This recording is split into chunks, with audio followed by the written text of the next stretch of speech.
I'm invisible. I'm invisible. You're invisible? Why are you invisible? I'm a G-H-O-S-T. Because I'm a G-H-O-S-T. Yes, he had quite a sense of humour. He also used to swear a lot as well.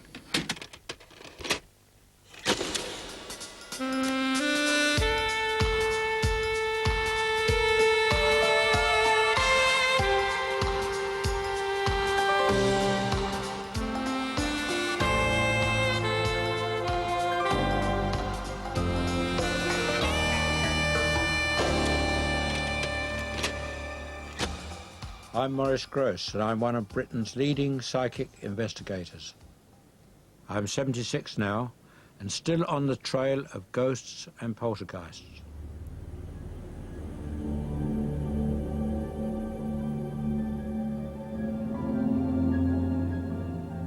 In 1977, I led a team which investigated what is now regarded as the world's most famous poltergeist case, the Enfield Poltergeist. It became world headlines at the time, mainly because of the strange, gruff voice that came from a girl called Janet.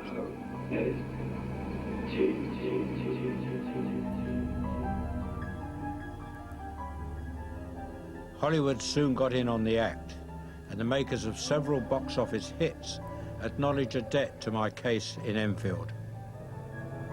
I've never been able to forget that voice. He called himself many names, but mostly Bill or Fred. I still listen to the 180 hours of tapes I recorded during the investigation. Bow, bow, bow, the pub check is down the street. Merrily, merrily, merrily, merrily, lovely pub to drink. Now f***ing smile. This voice is coming from an 11-year-old girl. Well, perhaps, Guy, perhaps you've got something to say to them. Yeah. I'd like to know how you make this noise without bashing Janet's vocal cords to pieces. If I do it for half a minute, I get a sore throat. Goose chases here. And we found, on analysis, the voice was not made by the larynx, the voice box, but by the false vocal fold, which is above the larynx. And you only use that when you lose your voice and you talk like that.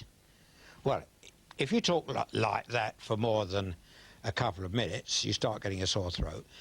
Talk like that for 5 minutes or so and you're going to start doing damage to your throat. And yet this voice used to speak up to 3 hours at a time. Not continuously, of course, but up to 3 hours at a time without the girl showing any distress at all. Absolutely remarkable.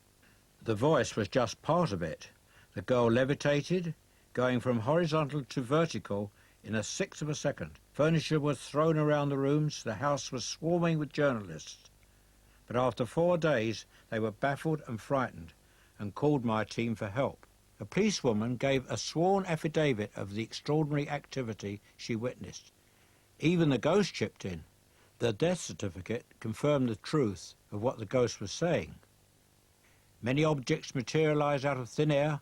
Spoons were bent. Fires broke out spontaneously in the impoverished family's home. The family had to endure practically every known phenomena in a poltergeist case. They were traumatized. They didn't benefit financially and were ostracized by many of their local community. The Enfield Poltergeist menaced that family for 18 months. It nearly destroyed their lives. I'm going back to see them for the first time in 20 years. Janet, the girl at the centre of it all, prefers to remain anonymous, but I spoke to her mother and sister. Well, here I am at this famous house in Enfield, and here you see Margaret and her mother, who were very, very involved in this case. You remember the day I first came? Yes, I remember, Mr. Gross, and you was on the case ever since then, onwards, and you saw everything and took note and explained to us. You remember when the reporters and journalists were here? How did they carry on? I could see the fear in some of their faces also, and they probably could sense that we was dead scared and wanted to run out any minute. I know I did. My sister did, I know that. I remember one of them came in and he explained to me that I'd got a poltergeist in the house. And I said, what on earth's that? And I nearly fainted when he told me. I didn't even know what it was. In fact, I don't think any of us did. And we couldn't even say the word poltergeist until Mr. Groves from Psychical Research explained how to say poltergeist. That's me. and also what it actually meant in, was it German? Was it? Yeah, poltergeist, noisy noisy spirit. In the meaning Noisy of it. effect, Also, yeah. which he explained to us. What do you say to people who say to you, with you children playing around, what do you say about that? I say that's a matter of opinion. If you haven't experienced it, you're going to say that. But it did really happen. It upsets me deep down to think that they can't give us an open mind, the ones that just put it down completely. But all I can say to them is I wish they can experience the same thing as what we went through. They certainly wouldn't say it was false or fake or it was child playing or anything of that kind. The welfare of people at the centre of poltergeist activity is very important. I believe that most poltergeist activity is actually caused by very high levels of stress. Occasionally you get paranormal entities interacting with us. And this is what I think happened at Enfield. I haven't spent all my years searching for the paranormal. Like everybody else, I had a normal life to lead. When I left school, I was a commercial artist. I did 2 years apprenticeship. You can see on the pictures on the wall, well, actually, they are my pictures that I have done. I turned into quite a good commercial artist, in fact.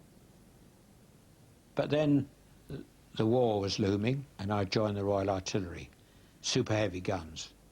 We had to make a hasty retreat back to Dunkirk, with, of course, thousands of other troops. And we were bombed and blitzed to hell there. It really was rough going. I suppose I was one of the reasonably lucky ones. I got off on a destroyer. I met Betty at a tea dance in Marble Arch. Always very taken with her right from the word go. And it was on a Sunday, and I met her on the Sunday, proposed to her on the Thursday, and in 10 weeks we were married. Because everybody said at the time, oh, these war marriages, it would never last, it would never last. Well, I don't know, perhaps it won't. I mean, it's only 51 years now, so I suppose. I think I can say it'll last. We've had a good life.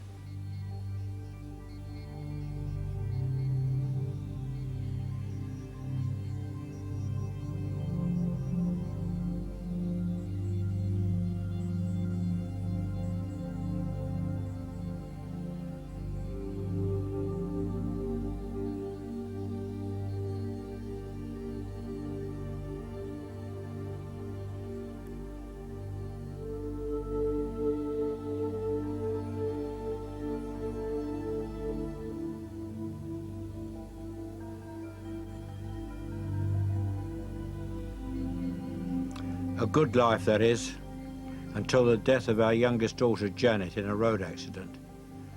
Betty and I believe that Janet tried to contact us after her physical death. You might believe that was just our way of dealing with bereavement, but it was a turning point in my life. I decided to carry out serious research into the paranormal and join the Society for Psychical Research. This is now my psychic HQ. The Society is the world's leading centre for the scientific study of the paranormal. I'm the chairman of the Spontaneous Phenomena Committee.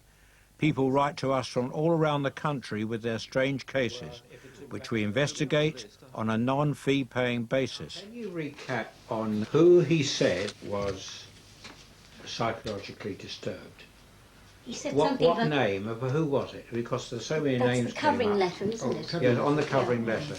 There's so many people mentioned there. Yes, I was wondering that.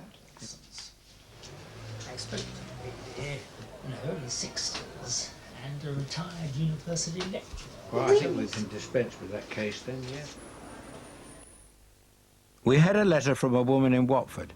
She claimed her clothes were being severely damaged and sometimes disappearing altogether. Shirley had submitted herself to psychiatric treatment, but there was no explanation. She now keeps her clothes in padlocked cupboards. Only her husband has the keys. In desperation, she contacted our society. Hello, Shirley. Hello, nice to see you. Hi. Hello, all right, thank you. Hello, Johnny. Oh, excitement. Hello. Go in. Hello. They're wonderful dogs. They're very, very intelligent. Come upstairs and just let me show you. You know I'm making a video diary, Phil. You've no objection to us using some of this. We won't use much of it, but some of it you have. No objection at all, Morris. Right, OK, thank you.